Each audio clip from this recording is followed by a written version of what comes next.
Mi querido Paco Barrios, el Mastuerzo, de verdad no sabes el honor, el placer que es tenerte aquí. Muchas gracias por darte el tiempo, el espacio de estar acá platicando. ¿Cómo estás? Bien, bien, aquí en casita con toda la calma, con toda la tranquilidad. Qué bueno, Paco. Oye, ¿qué tal inicia tu año? ¿Qué proyectos tienes para este mismo? Pues mira, en este año pues empezamos particularmente con la continuación de un experimento televisivo que estamos haciendo con Capital 21, la televisora de la Ciudad de México. Un programa básicamente sobre la canción. Un programa que se llama La Otra Canción o Cuando vienes a cantar a la casa, un programa que empezaremos ya en la segunda temporada, arranca este 17 de febrero, viernes 17 a las 10 de la noche. Eh, Ese ha sido un poco la tarea desde el año pasado, bueno, ya arrancamos con ese trabajo, estamos ya preparando una posible tercera temporada. Así que en esas estamos, en esas estamos. Muchísima suerte en esta nueva temporada, Paco. Oye, y bueno, la gente que quiera ver tu programa, los horarios o en dónde pueden enterarse Bueno, acerca lo de... puede mirar en la televisión abierta todos los viernes a las 10 de la noche por Capital 21. En algunos lugares fuera de la Ciudad de México se está retransmitiendo a través de los canales del Estado. No recuerdo qué canales, sinceramente, quizá el 14, una cosa así. Y en fin, en cada región, en cada estado debe haber alguna otra televisora. Pero también lo pueden ver pues por YouTube o por Facebook, así se llama, Capital 21, la estación, digamos, el sitio, y pues nuestro programa se llama ¿Cuándo vienes a cantar a la casa? La otra canción. También ya estamos trabajando sobre lo que hemos llamado la botellita retornable, digamos, una continuidad de lo que fue Botellita de Jerez.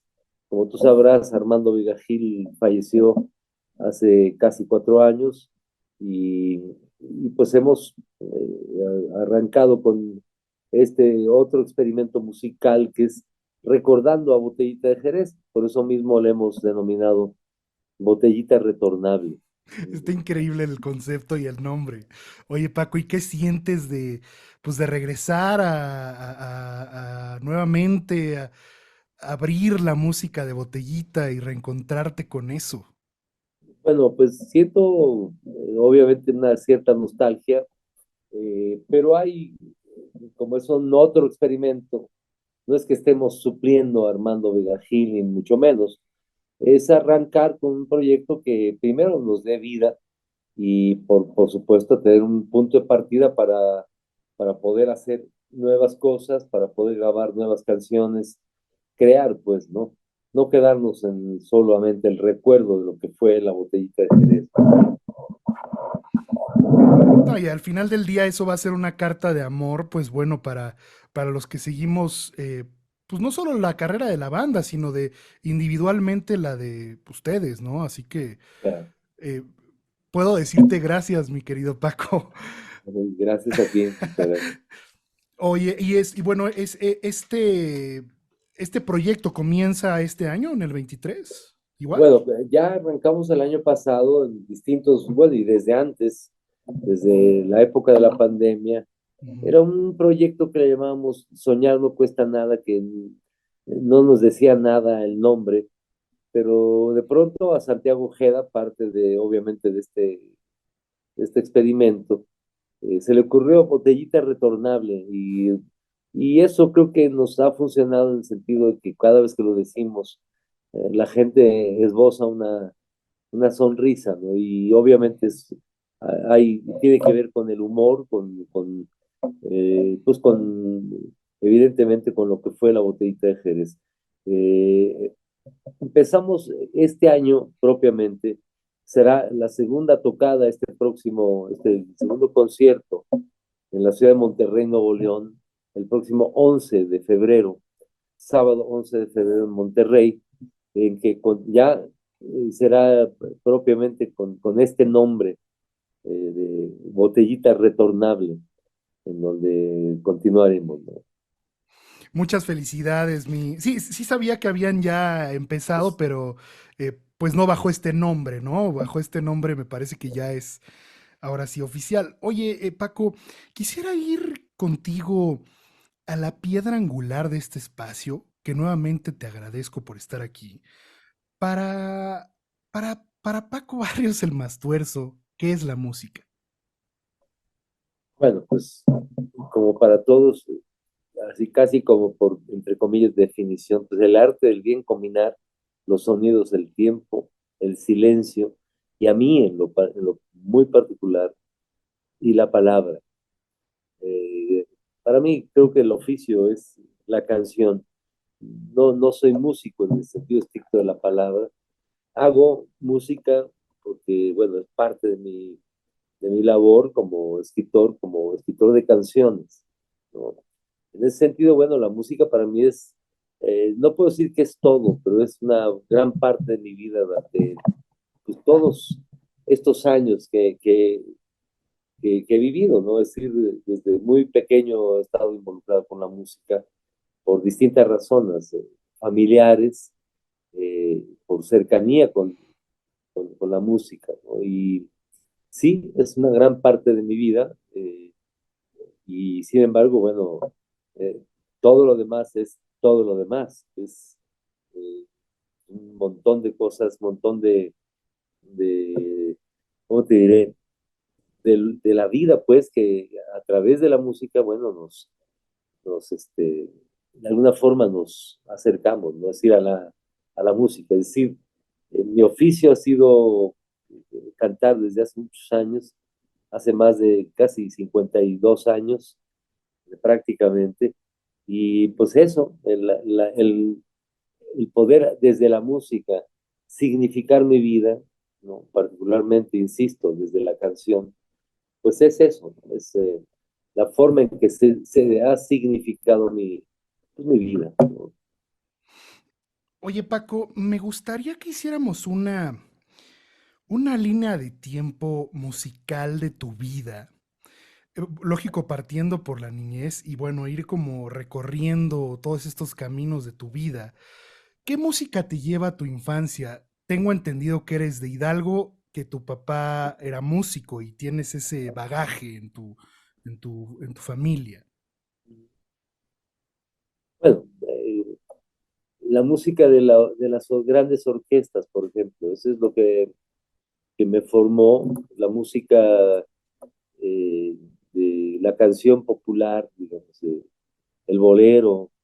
Me tocó esa época como chavo, los años 55 yo nazco, eh, y pues los años 60 estaban llenos de bolero, de orquestas, grandes orquestas, no sé, por decir algo como la de Pérez Prado. Y, y pues creo que esta línea comienza particularmente con la radio, es decir, hemos crecido con el sonido de la radio. Mi padre escuchaba radio prácticamente todo el día. La chamba, su taller que tenía, un taller de reparación primero de victrolas, de fonógrafos, pues siempre estuvo la música presente, es decir, desde el fonógrafo, desde eh, el, el reproducir discos de acetato de 78 revoluciones ¿no? Y para mí fue importante. Sí, yo recuerdo que muy chavito, pues se le quedaban muchos discos a mi papá de esos de pasta. Y en ese entonces, pues yo todavía no valoraba lo que tenía. Jugaba yo con los discos como si fueran frisbee. Y pues por supuesto, allí en un corral, un gran corral que nos prestaban ahí en Tulancingo, Hidalgo, pues jugábamos frisbee y pues los aventábamos y explotaban de una manera espectacular. No dudo es decir, que no puedo ahora, ¿cómo te diré?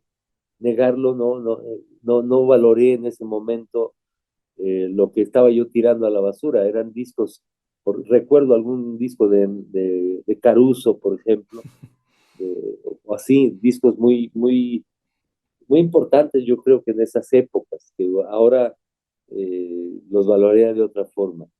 Pero la música para mí siempre estuvo. Mi padre tenía un radio siempre prendido. Entre la cama de mi hermano y la mía había un radio grande, de esos aparatotes, eh, que, pues, que podía yo escuchar música desde La Habana, Cuba, por ejemplo, porque tenía onda corta. mm, y siempre hubo, pues, la posibilidad de escuchar.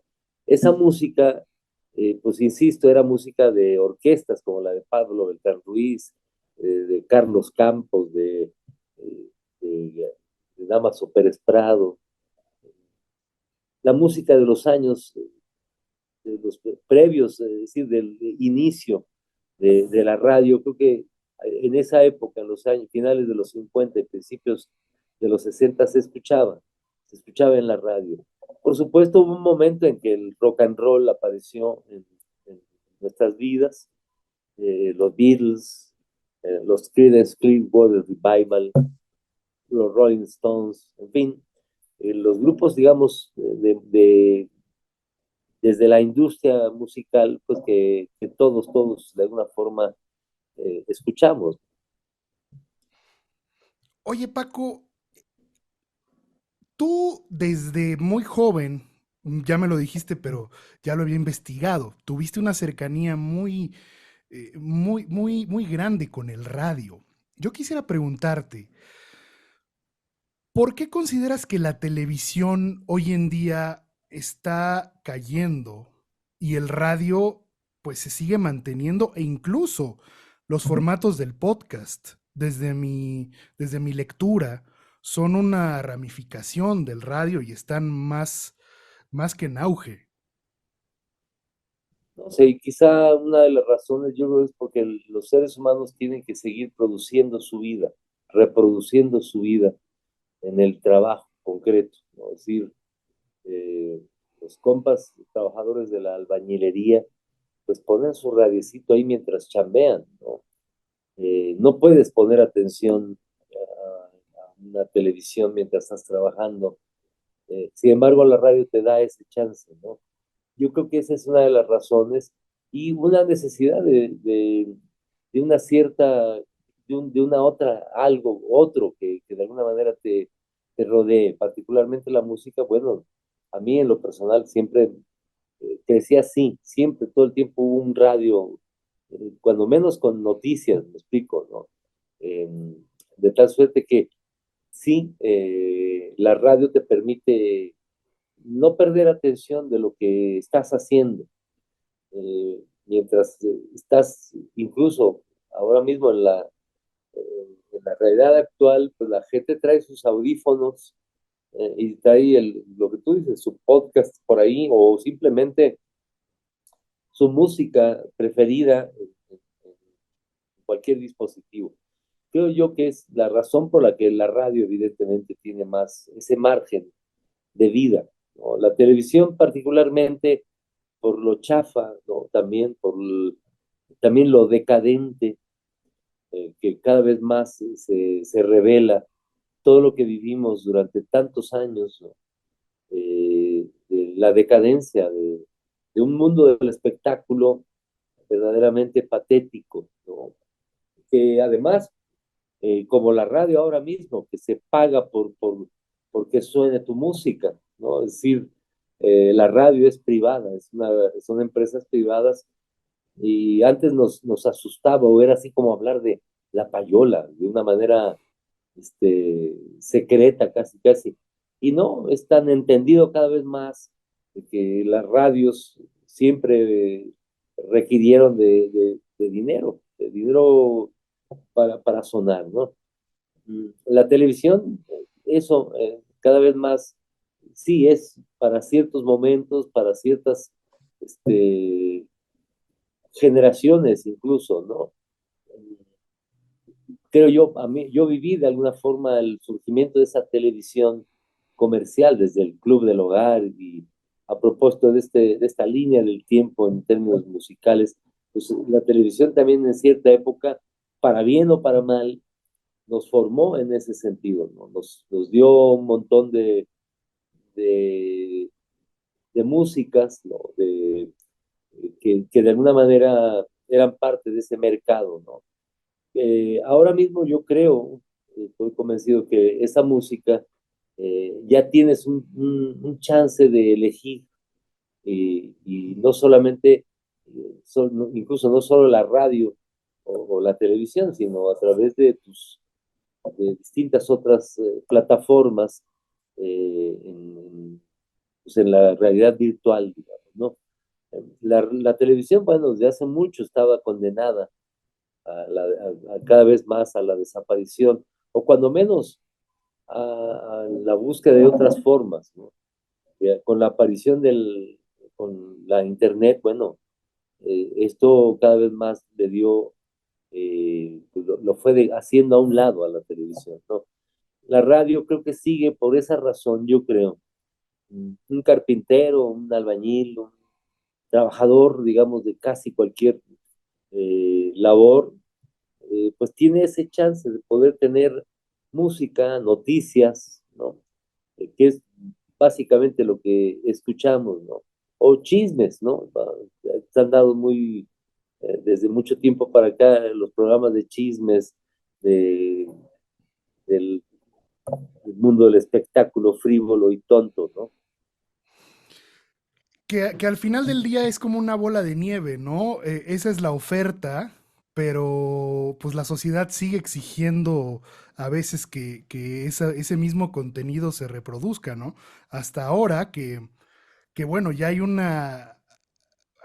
gran contenido en internet, ¿no? Puedes encontrar básicamente el contenido de televisoras de todo el planeta, o sea, creo que al menos para las personas que tenemos acceso a internet, pues ya no debería de ser un pretexto, ¿no? Claro. Sí, también, sin embargo, la cercanía con el aparato llamado radio, ¿no? Pues ahí está, ¿no? Y de alguna forma es una posible alternativa, ¿no? Para los que tenemos internet, efectivamente, bueno, tenemos una cantidad infinita de posibilidades en términos de elección de músicas, de contenidos, ¿no? Oye, Paco, ¿cuál fue el primer concierto al que fuiste en tu vida? Híjole, pues concierto como tal, déjame ver, híjole, concierto como tal, pues no, pero yo lo tomaría como un concierto. Eh, Mi padre tenía una orquesta en Tulancingo Hidalgo que se llamaba la Orquesta Rítmica Continental. ¿Orquesta rítmica continental? Orquesta Rítmica Ok, Continental, perfecto. efectivamente. Y entre otras cosas, bueno, mi padre en algún momento hizo digamos, entre comillas, de empresario y llevó a la ciudad de Tulancingo Hidalgo en dos ocasiones al grupo Los Xochimilcas, un grupo para mí emblemático, ¿no? De cierta época de las músicas, con un humor que tenía una especie no una especie manejaba digamos, un show, ¿no? Eh, y para mí fue de los primeros conciertos, digamos, aunque en realidad era en un salón de baile. Para mí eran conciertos, porque yo, sí, de muy chavo, pues no iba a bailar, en realidad. A cada evento que había de esa índole, pues yo iba a escuchar, a mirar, ¿no? Cómo tocaban.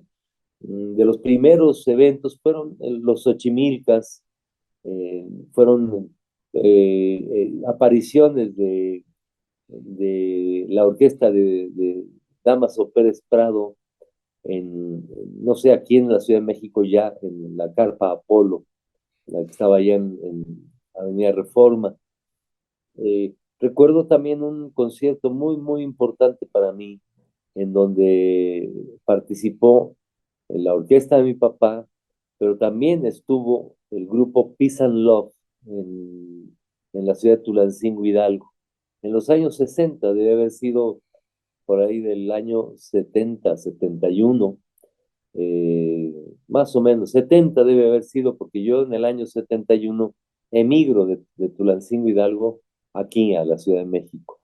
Peace and Love fue para mí una de las bandas que a mí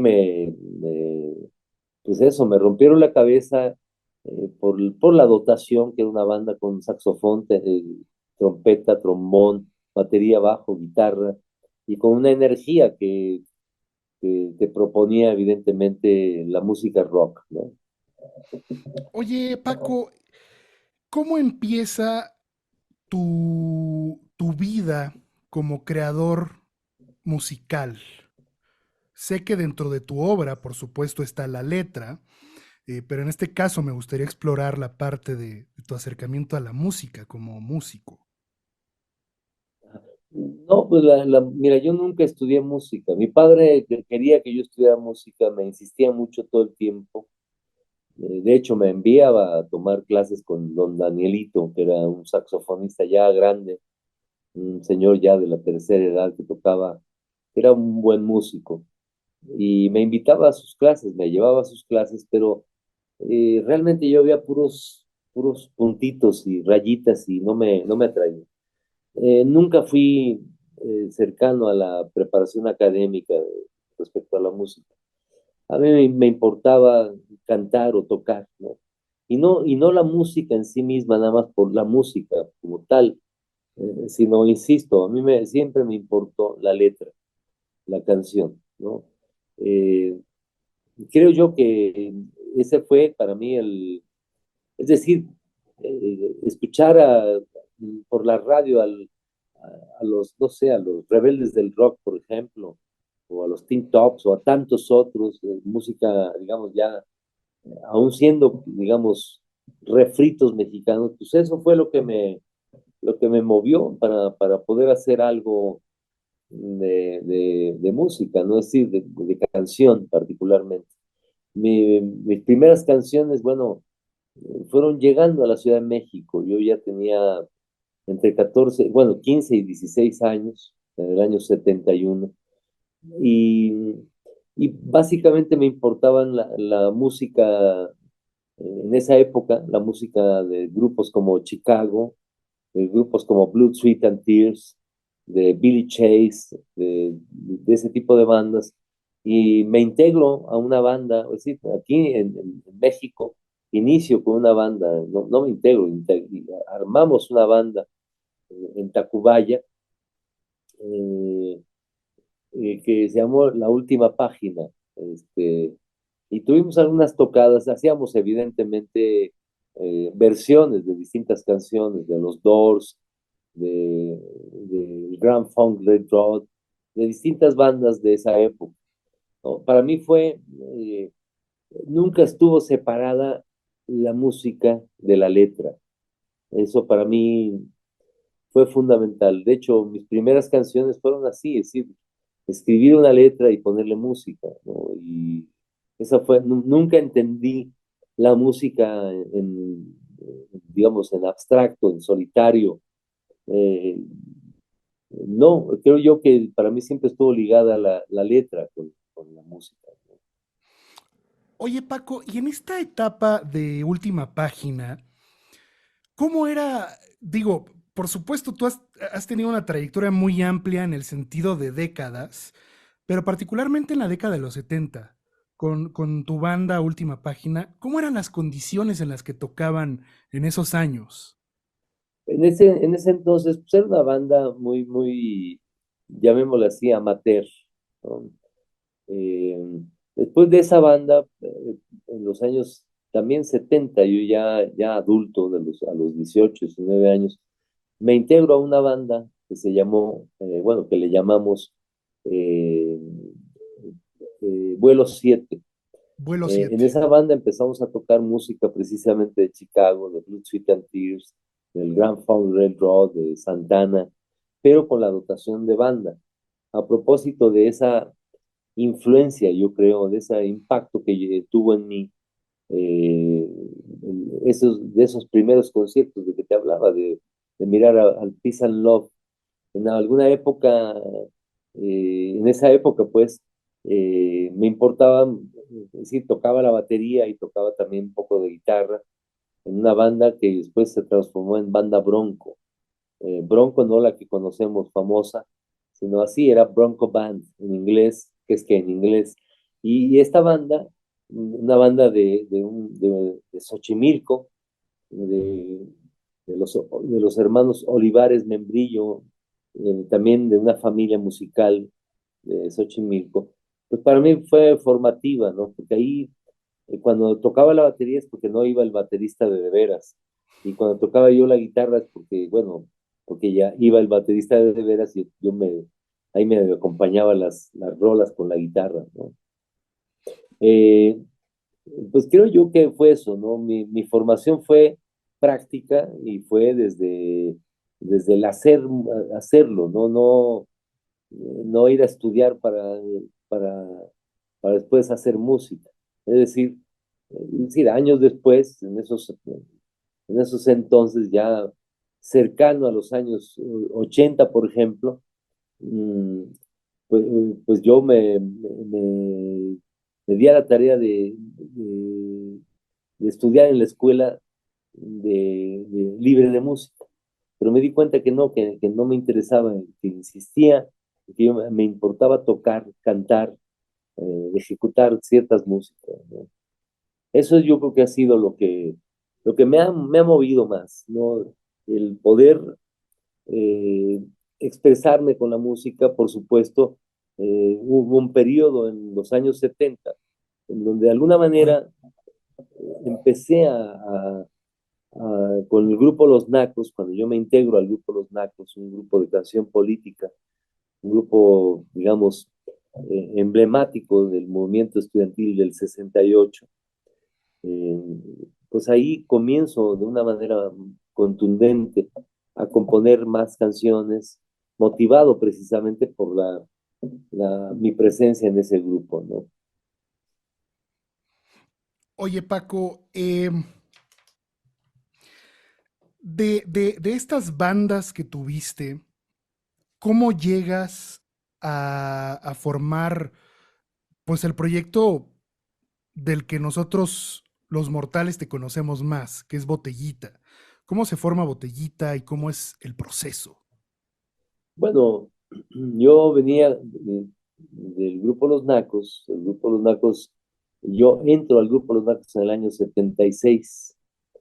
eh, y bueno, en algún momento la cercanía con otros compas como Armando Vega Gil, en paz descanse, que colaboró con el grupo Los Nacos en esos años, algún día en una tocada me comentó, oye, conocí a Sergio Arau. Ya conocíamos a Sergio Arau porque, bueno, Sergio Arau era ya un tipo, digamos, de cierta fama, ¿no?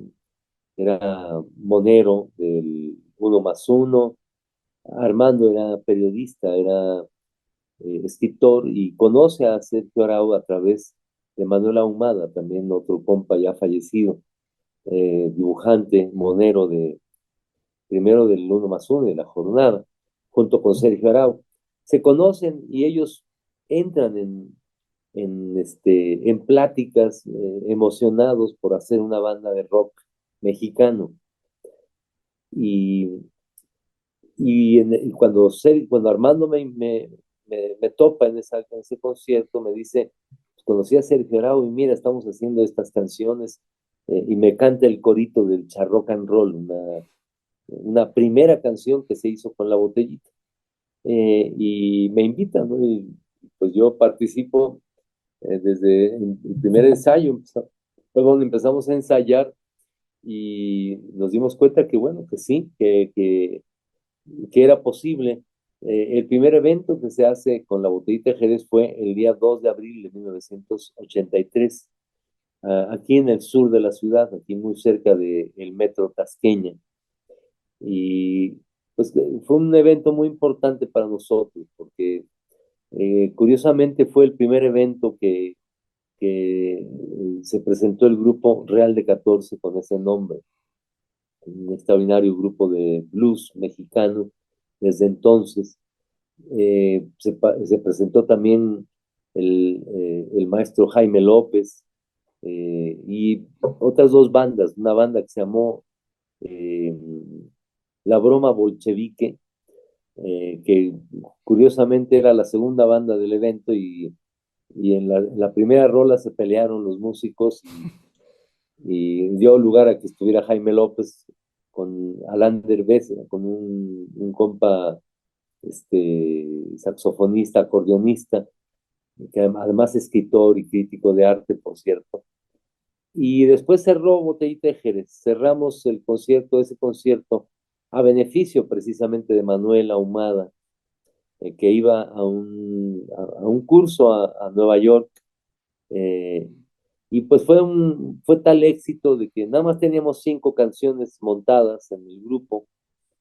Y como les gustó mucho a la gente, las tocamos 3 veces cada una. O Órale. sea, tocamos las primeras 5, después otra vez las 5, después otra vez las 5. Y fue para nosotros determinante el saber que había cierta aceptación y además había un gozo porque durante el montaje de estas canciones, de las poquitas canciones que en principio algunas de ellas nos compartía Sergio Arau, ¿no? Que ya tenía avanzadas ciertas rolas, eh, fue muy, muy importante para nosotros. Nos miramos terminando el toquín y dijimos que pues seguimos, ¿no? Y así fue, ¿no? Continuamos ensayando, montando más rolas, llegó la posibilidad de hacer un disco, producir nosotros, más que un disco, un cassette todavía, un casetillo, eh, que le llamamos el Charrock and Roll, por cierto, un cassette que fue grabado en vivo desde el estudio, así decía, ¿no? Y pues nos confirmó la necesidad y otra, la posibilidad de continuar como banda, como un grupo, ¿no? Y desde entonces fue pues tocar bajo cualquier pretexto durante casi que toda la semana, tocamos a la semana 4, 5, 6 veces, ¿no? Y pues con muchísimas ganas porque en realidad nos satisfacía, nos llenaba, ¿no? Y duró esa primera etapa 5 años, 5 años de la primera botellita donde grabamos pues 3 discos, el Botellita de Jerez, conocido como el disco morado, Ujú. La venganza del hijo del Rock, el segundo disco, y el tercero que se llamó Naco es chido. Discazo. Esa es, digamos, la primera parte de Botellita con estos tres discos. Exactamente. Después, ¿qué sigue? Bueno, después Sergio Arau decide salirse del grupo y decidimos, Armando y yo, continuar con la Botellita de Jerez. Eh, para esto invitamos a participar con nosotros a otros 3 compas. Y el grupo, que era un trío, se convirtió en un quinteto. Era Armando Vega Gil, era Santiago Ojeda, Benjamín Alarcón, el señor González y pues yo, tu servidor. Hicimos esta nueva alineación durante prácticamente 10 años, del 88 al 90 y tantos, 97, ¿no? En el 97 decidimos despedir a la banda y hicimos un gran concierto en el Teatro Metropolitan, aquí en la Ciudad de México, y invitamos a Sergio Arau a que participara de la despedida de Botellita, pero pues no fue ninguna despedida, porque finalmente eh, con Sergio y con Armando decidimos continuar la Botellita de Jerez nuevamente como trío. El señor González, Santiago Ojeda y Benjamín Arcón, que ya había salido de la banda antes, pues se salieron de la banda, continuaron con sus proyectos individuales y nosotros continuamos durante 15 años con el trío Botellita de Jerez, con la formación, digamos, originaria. eh, no, no original, sino originaria, porque mucha banda dice, es que esa es la botellita original, no, siempre ha sido original, pero era originaria, es decir, el origen de donde partimos, ¿no? Durante esos 15 años prácticamente no construimos nada nuevo. En esa etapa, bueno, yo desarrollé mis propios proyectos, ¿no? El Mastuerzo y Carne de Res, el Mastuerzo y los Hijos del Maíz, Ujú. y después de 15 años, Sergio nuevamente decide en el año 2012 salirse de la banda nuevamente por segunda vez y Armando y yo decidimos continuar nuevamente con la botellita de Jerez. Llamamos eh, otra vez a Santiago Ojeda y al señor González y logramos continuar con esta banda, con esta formación. Todavía pudimos grabar un disco más, un disco que se llamó el hashtag No Pinches Mames. De los primeros 10 años prácticamente de la botellita, de la denominada la HH Botellita de Jerez, Ujú. pues grabamos El Niña de mis Ojos, El Busca Amor, un maxi single que venía con la abuelita de Batman, eh, grabamos el Forjando Patria y también grabamos un disco en directo, en vivo, Ujú. desde un lugar que se llamaba La Planta de Luz, Ok. aquí en el sur de la ciudad, un disco conocido como El Desenchufado, que precisamente fue un disco, digamos, semiacústico o semieléctrico, como quieras entenderlo. Hubo una discografía grande, ¿no? Es decir, grande en la medida que de una banda que no grababa año por año o año con año un nuevo disco, sino que fue la música y las rolas que pudimos grabar durante nuestro trabajo. Siempre trabajamos, creo yo, a contracorriente, mi carnal, porque siempre fuimos un grupo de izquierda. Ujú. Nos manifestamos como un grupo disidente de la situación política, social que vivíamos desde entonces. Fue muy difícil grabar para nosotros cuando la segunda reunión con el trío, que duró del 97 al 2012, eh, grabamos una que otra cosa, una canción para un homenaje a Tintán, una canción para un homenaje a los Tigres del Norte y Tantán, ¿no?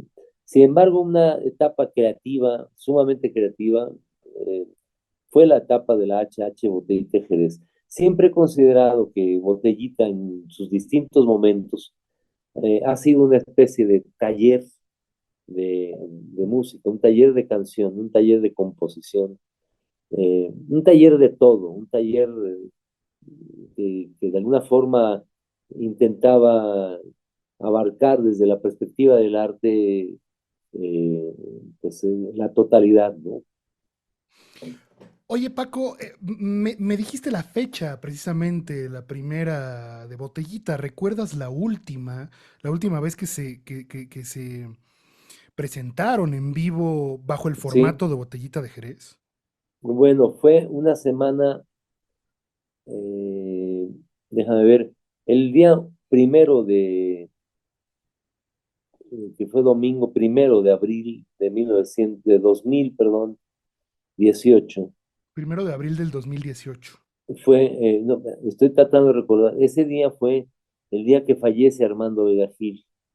Una semana antes estuvimos en el último concierto, se hizo en la ciudad de Aguascalientes, un sábado anterior al día primero de, de, de abril de 2018.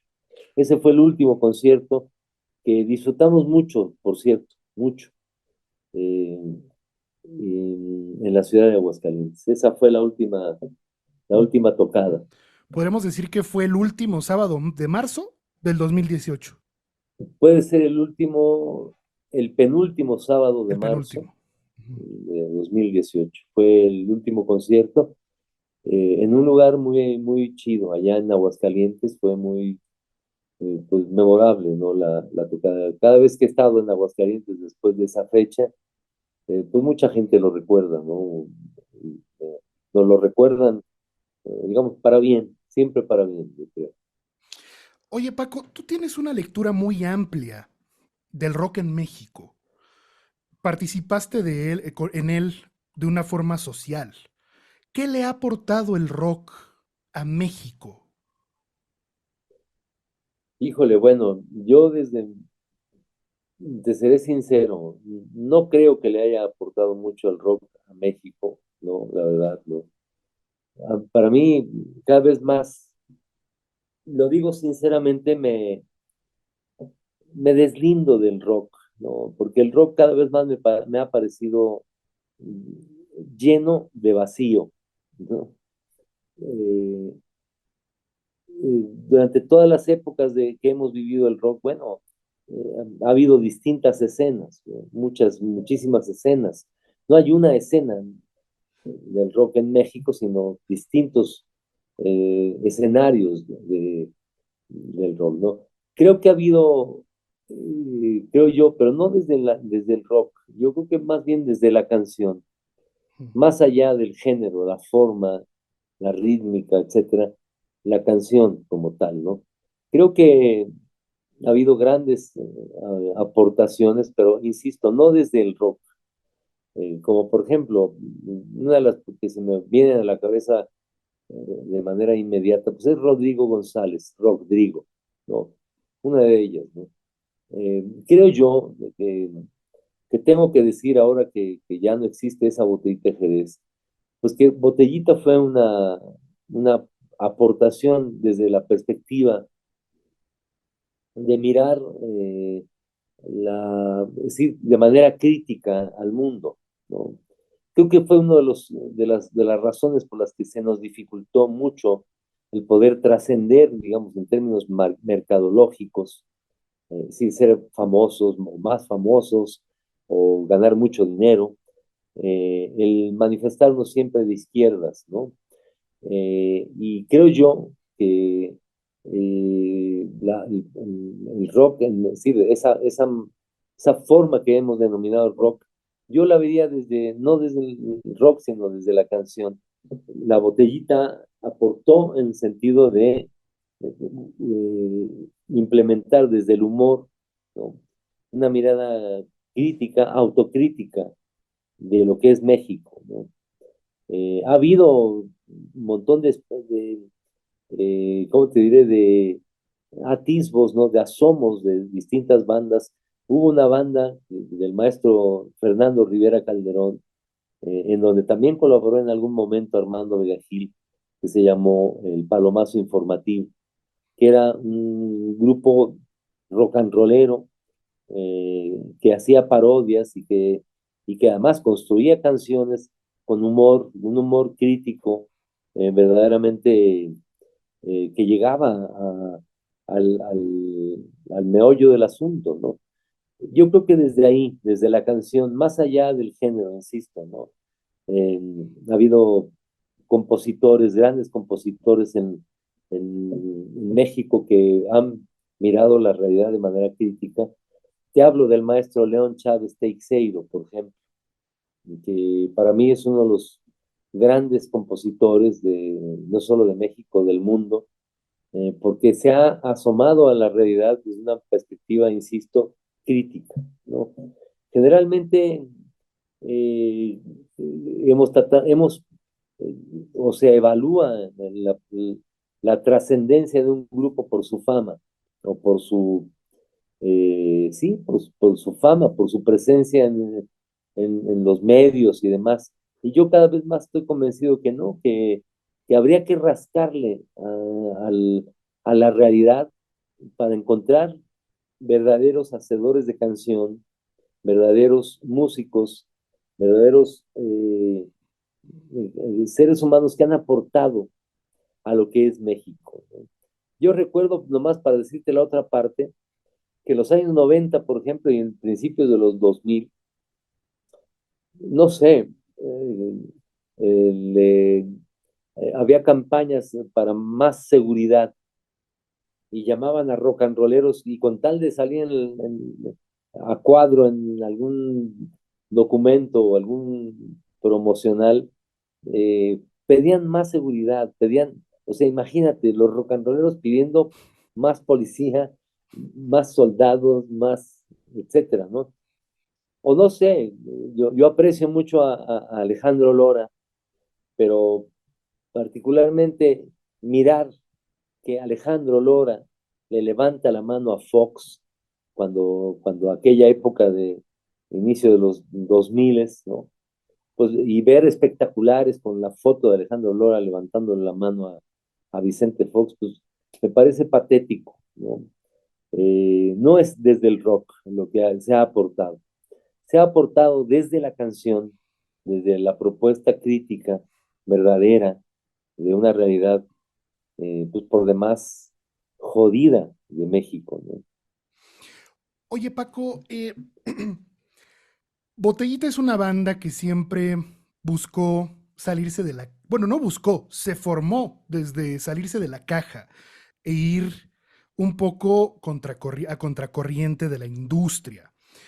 ¿Por qué, por qué deciden rechazar entrar a la industria de la música? ¿Cómo era en esos años? ¿Qué no les atraía de la industria?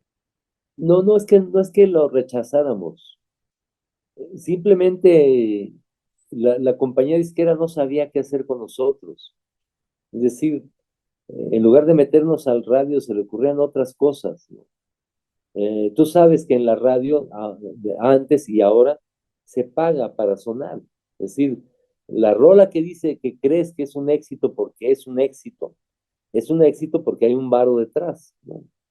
Entonces yo creo que no es que hayamos rechazado la industria, le entramos por todos lados, estuvimos en Televisa, hicimos una telenovela, ¿sí me explico? O sea, no era a ultranza rechazarlo, no.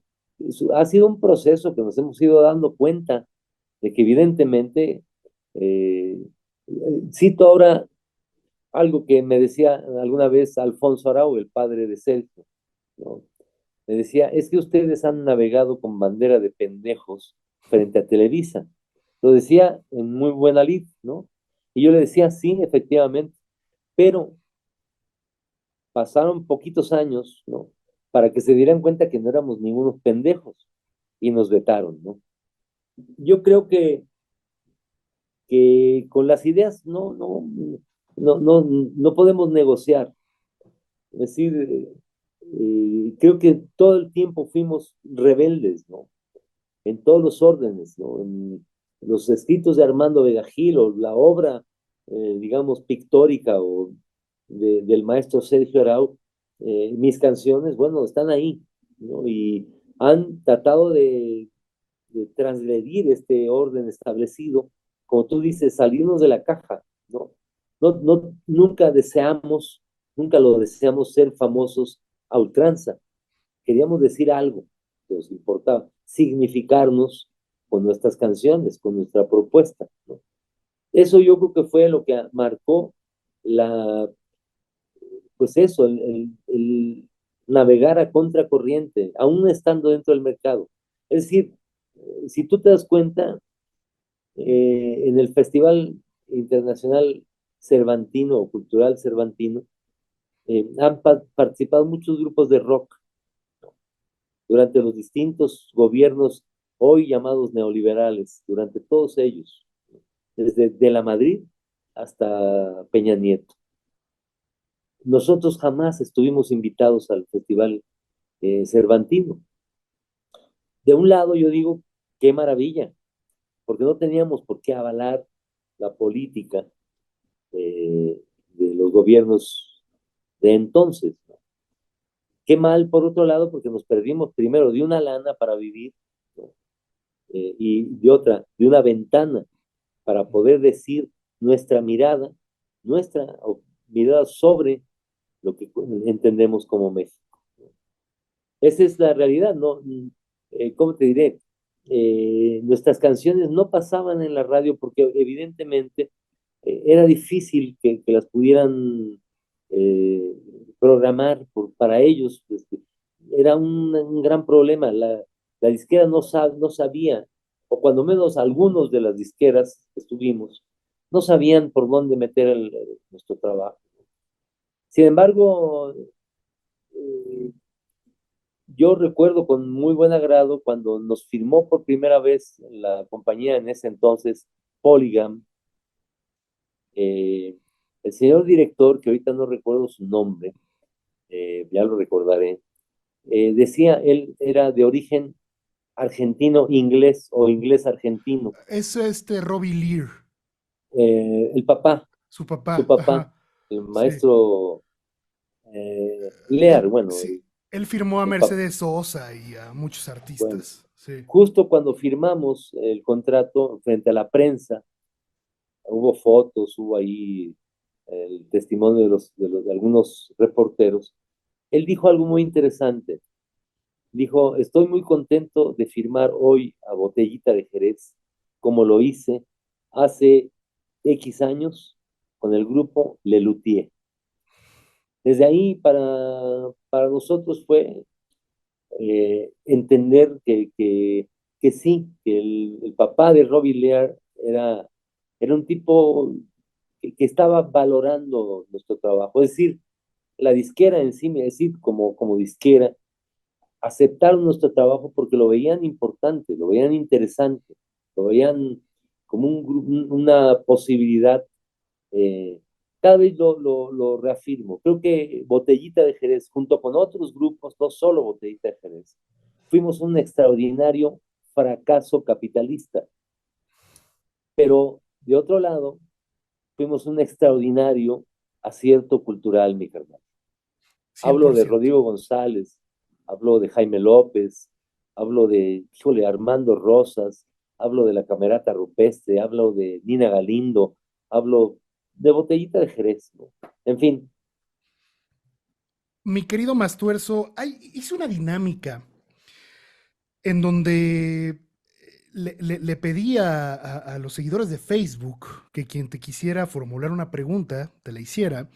Y saltaron varios fans que quieren preguntarte algunas cosas. Comenzaré con Edgar Rojas Pérez, que dice, ¿cómo era su relación con los Botellos después de la disolución del grupo?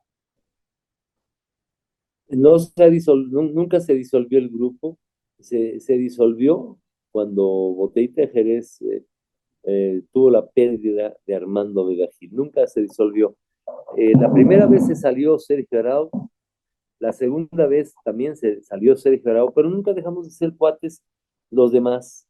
La última vez es decir, con el único que siempre estuvo peleado fue Sergio Arau con nosotros, porque quizá él tenía otra idea de la botellita y simplemente nosotros tenemos otra, ¿no? Y nunca tuvimos contacto hasta, por ejemplo, el reencuentro en el año 97 para la despedida, y después vivimos otros 15 años y nunca dejamos de, Armando y yo, por ejemplo, de ser compas de Santiago Ojeda o del señor González, ¿no?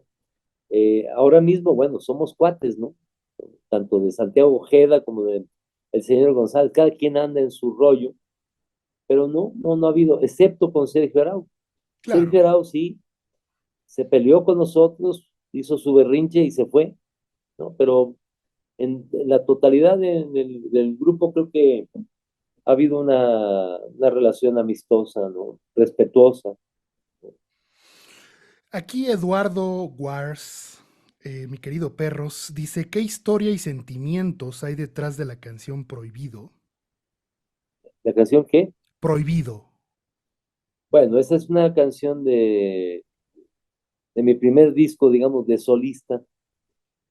Pues hay muchas cosas. Una canción que le dediqué a los compas zapatistas, precisamente para darles la bienvenida a la luz pública. Es una canción de amor, no precisamente una canción de amor romántico, así del príncipe azul, sino una canción de amor a la lucha por la vida y que le dediqué con todo mi amor a los compas del Ejército Zapatista de Liberación Nacional.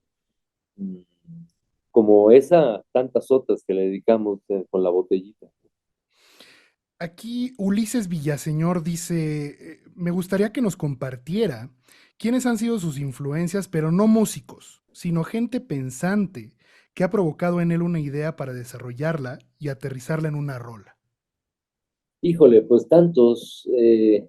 Te hablaba del maestro León Chávez Teixeiro, que es pintor, que es hacedor de canciones, que ha sido activista también.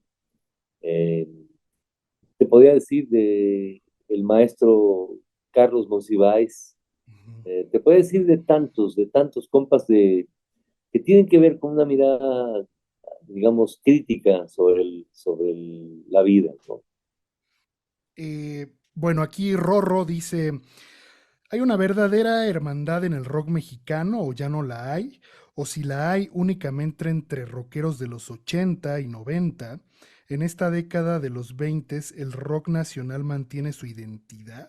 ¿Beneficia o perjudica las redes sociales al músico? Son varias preguntas ahí. Bueno, no, yo no creo que haya una hermandad de nada, ¿no? No es cierto, o sea, en realidad son bandas contra bandas, es decir, a ver quién es más chingón, a ver quién es más famoso, a ver quién gana más, a ver quién es más elogiado. Yo no creo en ello. Yo creo que sí hay en particular ciertos seres humanos que ha habido una, esa amistad verdadera, este cariño, o la colaboración mutua, etcétera, etcétera, ¿no? Pero en general yo creo que siempre ha habido una competencia. En este sistema en que vivimos, eso es, el mercado, eso es, la competencia, a ver, como el punto de partida de lo que es el capitalismo, ¿no? La máxima ganancia, de tal suerte que las amistades, los featurings que se hacen entre bandas, ¿no? Pues son por necesidades mercadológicas, ¿no? En general. Yo digo, no conozco a tantos, ¿no? Pero creo yo que lo que miro es eso, ¿no? Es decir, lo que he mirado es competencia, mi carnal. Es decir, a ver quién la tiene más grande o a ver quién se le moja más, carnal. Fíjate que esta pregunta está interesante, te la hace mi querido Mastuerzo Rodrigo Hernández. Ajá. Dice, ¿qué opina del trabajo musical que se hace en las pequeñas ciudades? ¿Cómo superar el obstáculo de no contar con la infraestructura de la CDMX, Guadalajara, Monterrey, otras capitales del rock? Pues es una ventaja desde mi punto de vista, ¿no? Yo creo que el no participar de esa estructura que básicamente va hacia el mercado, tiene la posibilidad de significarse de una manera verdadera, desde la canción, desde el resultado de tu obra, música o canción, ¿no? Yo creo, ahora mismo lo vemos con el programa de la otra canción, ¿no? Que sabemos que existen infinidad de compositores de canciones en todo México, ¿no? Y que cada vez que yo voy a algún lugar a cantar, hay alguien que participa conmigo en el concierto y que tiene extraordinarias canciones y que nadie lo conoce, ¿no? Para mí, creo yo que si sirve de algo para los compas que dicen, bueno, es que yo no trasciendo al, a lo que es el mercado, híjole, es una ventaja, ¿no? Para mí la canción, tu obra, tu resultado artístico, pues es una relación social, no solamente una mercancía, porque también, bueno, uno tiene que vender discos o cobrar por tocar, ¿no? Está bien, pero nuestro trabajo es establecer una relación social a través de nuestras canciones, de nuestra obra. Quedan solamente tres preguntas. Aquí Roberto Cordero Rojas te pregunta, ¿puedes preguntar qué pasó con el proyecto de los hijos del maíz? Es bastante bueno, buenas rolas y tiene punch.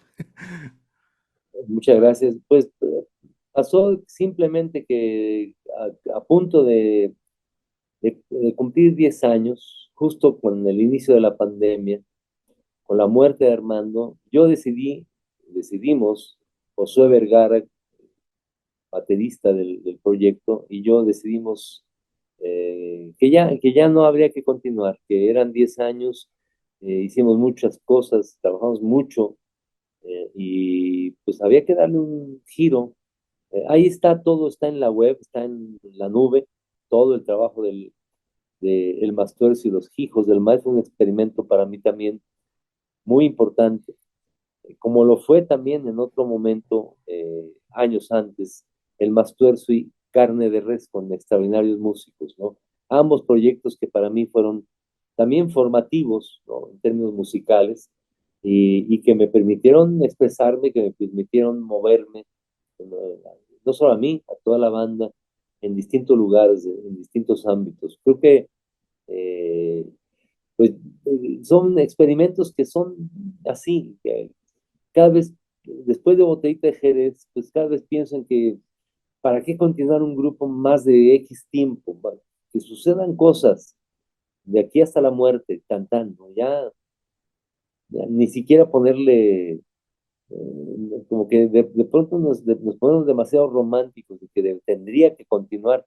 Pues no, han sido proyectos, experimentos que tienen un cierto, un límite y hasta donde llegamos, también resistiendo al mercado, ¿no? Al avasallamiento del mercado, pues decidimos mejor durante la pandemia justamente, pues cerrarlo, ¿no? Cerrar el proyecto, ¿no? Por aquí, Noé González Ronquillo, bueno, eh, de esto ya hablaste, sin embargo, creo que quiere profundizar más. Dice, ¿por qué decidió dedicarle lo prohibido al subcomandante Marcos? Bueno, pues primero porque me parecía importante lo que estaba sucediendo a nivel de movilización social, de su propuesta crítica, ¿no?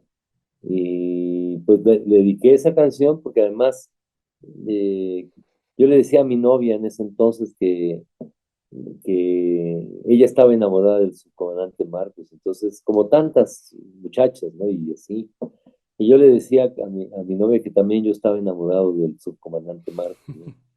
Y lo digo literalmente, por supuesto que nos enamoramos de, de lo que representaba en ese entonces, yo creo, el movimiento zapatista, el pasamontañas, ¿no? Esa, esa posibilidad del renunciar a tu apariencia para decir, nosotros somos, no soy, nosotros somos. Yo creo que muchas nos enamoramos del movimiento zapatista, y desde entonces, ¿no? Como hasta ahora, creemos profundamente en sus propuestas, en su mirada, en su proyecto de desarrollo anticapitalista, ¿no? Y por esas mismas razones le dediqué al sub, y no solo al sub, ¿no? A los zapatistas, a las zapatistas. Para mí, es decir, también hice una canción en ese mismo disco que se llama El corrido del pasamontañas, ¿no?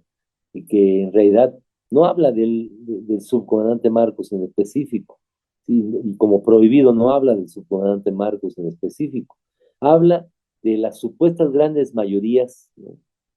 eh, avasalladas generalmente por las supuestas grandes minorías, ¿no? O sea, las minorías avasalladas por las supuestas grandes mayorías, corrijo, ¿no?